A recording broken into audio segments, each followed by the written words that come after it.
일상에 바쁜 여러분들을 대신해서 지식과 인사이트를 정리해드리는 매일 독서 매일 인사이트입니다. 오늘은 책에 대한 소개는 아니고 인구에 대한 강연을 제가 듣게 되는데, 이 강연 내용에서 인상적이었던 내용, 우리가 알고 있으면 도움이 될 만한 내용들, 그리고 미래를 대비하는 데 있어서 또 반드시 알고 있어야 될 그런 사항들 몇 가지를 정리해서 요약을 해드리도록 하겠습니다. 인구 문제 하면 일본의 사례를 참고해 보게 되잖아요.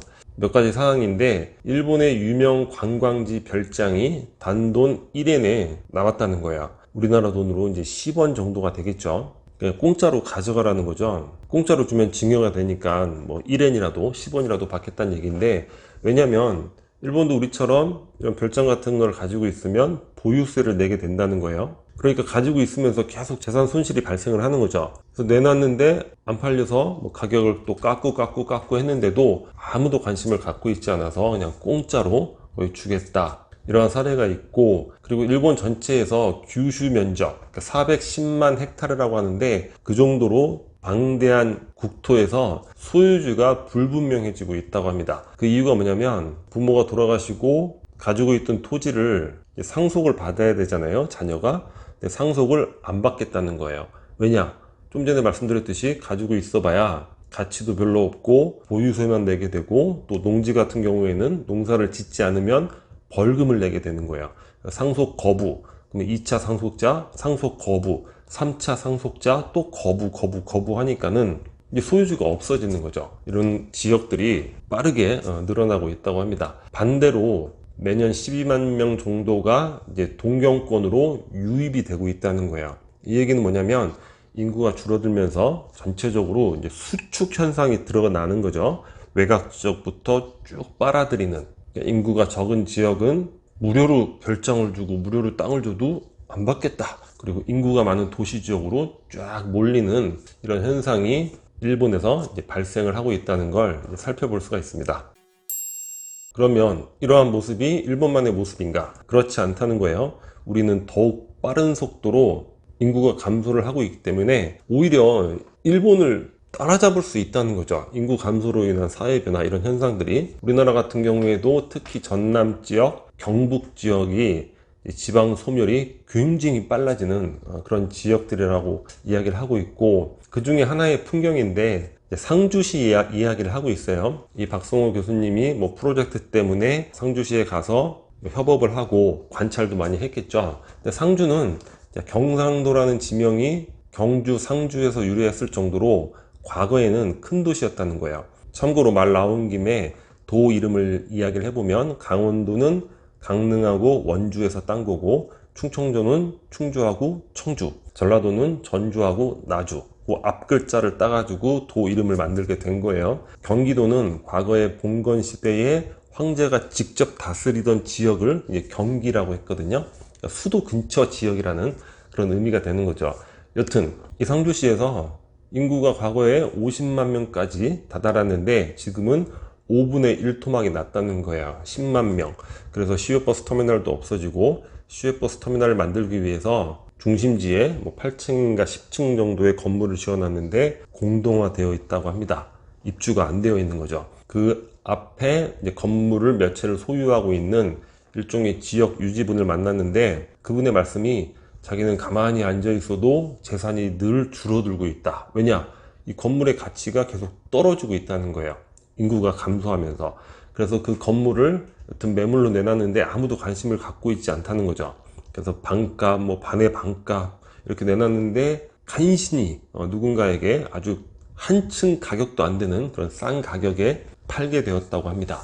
자, 그러면은 그 건물을 판 대금으로는 무엇을 하셨습니까? 여쭤봤더니 서울에 아파트 샀지, 이렇게 답변을 듣게 됐다는 거예요. 지금 지방에서 뭐 서울 원정 아파트 구입 이런 얘기 많이 나오는데, 그게 단순히 뭐 부동산 투기의 문제가 아니라 이러한 지방 소멸로 인한 하나의 현상일 수도 있다.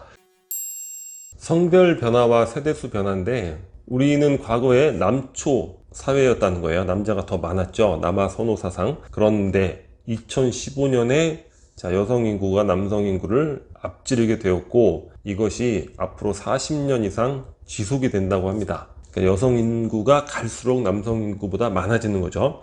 우리가 2020년도에 인구가 줄어들기 시작했다고 했는데 남성 인구는 많이 줄어들었어요. 근데 여성 인구는 오히려 미세하게라도 증가를 한 거죠. 근데 이게 계속 이렇게 지속이 되면 일종의 사회 문제가 생길 수 있다는 거예요. 결혼하지 못하는 여성이 생길 수도 있고, 그로 인해서 해외로 결혼을 한다거나 뭐 이런 경우들이 다른 나라의 사례를 보면 많이 발생할 수 있다, 이런 이야기도 하고 있습니다. 그리고 인구는 줄어들고 있지만 세대수는 증가를 하고 있다는 거예요. 그리고 현재 우리의 평균 세대원 수는 2.2명이라고 합니다. 이 세대수 증가가 현재의 부동산 가격 상승에 아주 주요한 원인이 되고 있죠. 과거 우리 많은 사람들이 인구 감소를 예상하면서 부동산 가치가 하락할 것이다, 이런 예상을 했었는데, 이 세대수라는 복병으로 인해서 오히려 부동산 가격이 상승하는, 그런데 이런 세대수 증가는 이 강연 내용이 아니라 옛날에 우리 트리플 버블에서 살펴봤는데 2040년까지는 세대수가 증가할 걸로 이렇게 예상을 하고 있다고 합니다.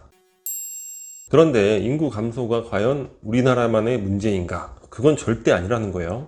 인구 감소는 전 인류의 문제라는 거죠. 그러니까 1800년대까지는 인류의 인구는 미세하게라도 꾸준히 증가해 왔다고 합니다. 0.04%씩. 농업을 시작하면서 인구가 급격히 증가를 했다는 거예요. 왜냐? 농업이라는 거는 노동력에 기반을 하고 있는 거죠. 그러니까 자녀를 많이 낳아야 되는 거예요.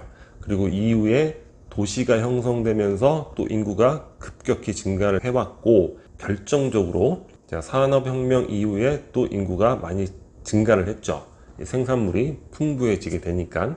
그런데 산업혁명 이후에 어느 정도 사회가 이제 안정적인 시스템을 구축해 가면서, 예를 들면 뭐 치안이라든가 이런 것들이 잘 정비가 되고, 그리고 교육 수준이 올라가면서, 자, 유럽부터 시작해서 그곳이 산업혁명의 발상지잖아요.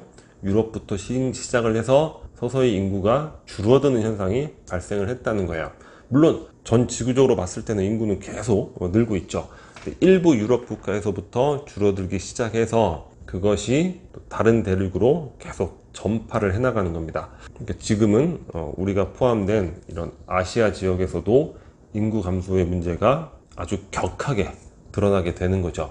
실제 우리나라 같은 경우에는 불과 한 50여 년 전만 해도 농업 국가였잖아요. 그래서 저희 세대만 해도 주변에 보면 뭐 삼촌, 이모, 고모 아주 굉장히 많으시죠. 그때는 기본 뭐 6, 7, 8 뭐 이렇게 나왔으니까. 근데 우리는 또 급격하게 산업화가 진행이 됐고, 그러니까 뭐든지 짧게 압축을 하면서 나타나는 현상들도 극단적으로 나타나는 것 같아요. 그러니까 전 인류적으로 인구가 감소하고 있다고 해도 우리는 그 정도가 가장 과격한 거죠. 0.91명. 이거는 정말 국가가 사라질 수 있는 그런 수준이 아닌가, 그런 생각이 듭니다. 그래서 인구 감소를 해결을 해야 되는데, 그러려면 인구 감소 문제를 해결했던 다른 나라의 사례들을 우리가 벤치마킹을 해봐야 되잖아요. 여기에 대해서는 프랑스 사례를 기존에 많이 들었던 것 같아요. 프랑스가 인구 감소로 문제였는데 다양한 방법들을 시도하면서, 그 중에 어떤 방법이 적중했는지는 모르지만 여하튼 시도하면서 인구 감소의 문제를 해결했다, 이런 얘기를 과거에 많이 들었는데, 이 강연에서 그것이 사실이 아니다, 이런 내용을 또 듣게 됐습니다. 이 박성호 교수님은 프랑스만 한 10번 이상을 가면서 프랑스의 사례를 연구를 했는데, 프랑스 원주민들, 그러니까 원 프랑스 주민들은 인구 감소 사항이 여전하다는 거예요. 프랑스 내에서 인구가 증가하게 된 이유는 아프리카계 이민자들, 그리고 중동계 이민자들, 무슬림들, 이런 이민자들이 출산을 많이 하게 되면서 프랑스 전체의 인구가 늘어나는 이런 현상으로 변화해 왔다는 거죠. 미국도 마찬가지라는 거예요. 우리가 생각하는 화이트 아메리칸들은 인구 감소가 또 여전하답니다. 하지만 뭐 라틴계라든가 기타 많은 이민자들이 있잖아요. 출산을 많이 하게 되니까 미국이 아직까지는 인구 감소의 문제로부터는 상당히 그 자유로운 이런 국가가 되어 있다는 거죠. 그런데 지구상에 유일하게 인구 감소 문제를 해결한 나라가 단 한 나라가 있는데 바로 이스라엘이라고 합니다. 이스라엘은 1인당 국민소득이 4만 불이 넘는데 출산율이 3.11이라는 거예요. 대단하죠. 이렇게 국민소득이 높은데 출산율이 높은 경우는 없다는 거죠. 근데 그 이유가 뭔가 연구를 해봤더니, 이스라엘은 여성도 의무적으로 군 복무를 해야 된다는 거예요. 2년간. 근데 그 면제 조항이 있다고 합니다. 아이를 갖게 되면 군 복무를 면제를 해주는 거예요. 그래서 이스라엘에서는 여성들이 거의 뭐 대학을 졸업하면 결혼해서 출산하는 게 아주 일반적인 이런 문화로 형성이 되어 있다고 합니다. 그냥 참고 정도 해볼 수 있는 사항이 되겠죠. 자, 그러면 우리는 어떻게 인구 감소 문제를 해결할 수 있을까? 아까 말씀드렸듯이 이게 뭐 1.5 정도, 뭐 이 정도 완만한 감소가 아니라 0.91이면 이건 너무도 빠른 속도로 인구가 감소하니까 인구 감소로 우리가 얻게 될 그런 재앙들도 상당히 많다는 거죠. 어떻게 됐든 간에 좀 완만하게 감소를 한다거나 이런 식으로 변화를 시켜야 되는 이런 상황인데 그 방법이 이제 무엇이 있을까? 많은 분들이 통일을 이야기한다는 거예요. 통일하면 문제없다. 물론 전체 인구가 갑자기 뭐 늘어나는 거는 도움이 될 수 있겠죠. 그런 부분에 있어서는. 그런데 북한의 경우는 오히려 우리보다도 인구 감소, 출산율 하락이 먼저 시작되었다고 합니다. 그러니까 공산권 국가들, 라틴계에서도 다른 나라보다 쿠바의 경우에 출산율이 낮다는 거예요. 이런 식으로 공산권이 저출산 문제가 먼저 시작이 되었다는 거. 그러니까 어떤 궁극적인 해결로는 좀 미흡하지 않을까, 뭐 그런 것들을 생각해 볼 수 있겠고, 자, 이민이 있겠죠. 자유주의적인 이런 생각을 갖고 계신 분들은 아니 인구 감소가 뭐가 문제야? 뭐 철새가 이렇게 날아다니듯이 이민을 받아들이면 해결될 수 있는 문제가 아닌가. 근데 그 이상의 절대 다수의 많은 분들이 이민에 대해서는 굉장히 부정적인 시각을 갖고 있죠. 우리 사회가 그로 인해 굉장히 불안해질 수도 있다. 근데 이민을 우리가 좀 다양한 각도로